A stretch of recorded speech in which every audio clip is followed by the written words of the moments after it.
बेटी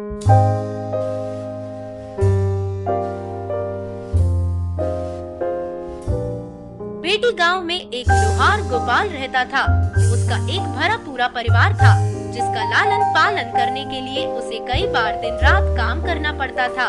रोज की तरह आज भी काम पर जाने से पहले राम गोपाल ने अपना खाने का डिब्बा बांधने के लिए अपनी पत्नी से कहा। पत्नी जब डिब्बा लेकर आई तो गोपाल ने कहा, मुझे आज आने में देर हो जाएगी, शायद मैं रात को ही आऊँ। इतना कहकर गोपाल अपने काम पर निकल गया। काम पर जाने का रास्ता एक जंगल से होकर गुजरता था।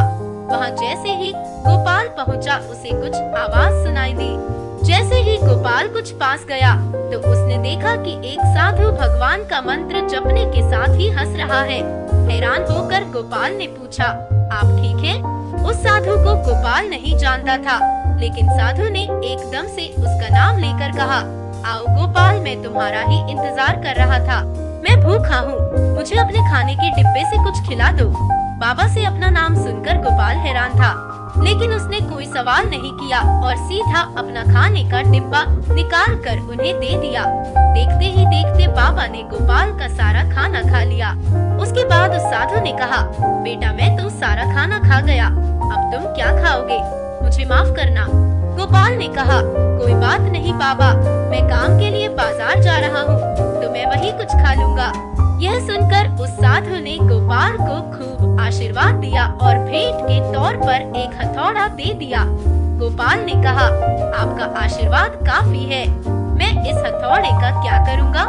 इसे आप ही रखिए। साधु ने जवाब देते हुए कहा, बेटा यह मामूली हथौड़ा नहीं है, यह जादुई हथौड़ा है जो मेरे गुरु ने मुझे दिया था और अब मैं तुझे दे रहा हूँ, क्योंकि तुम्हारा दिल साफ है। इसका इस्तेमाल अच्छे कामों के लिए ही करना और किसी दूसरे के हाथ में इसे कभी मत देना। इतना कहकर वह बाबा वहाँ से अदृश्य हो गए। हमको सबकी मदद करनी चाहिए, पता नहीं किस रूप में भगवान हमारे सामने आ जाए।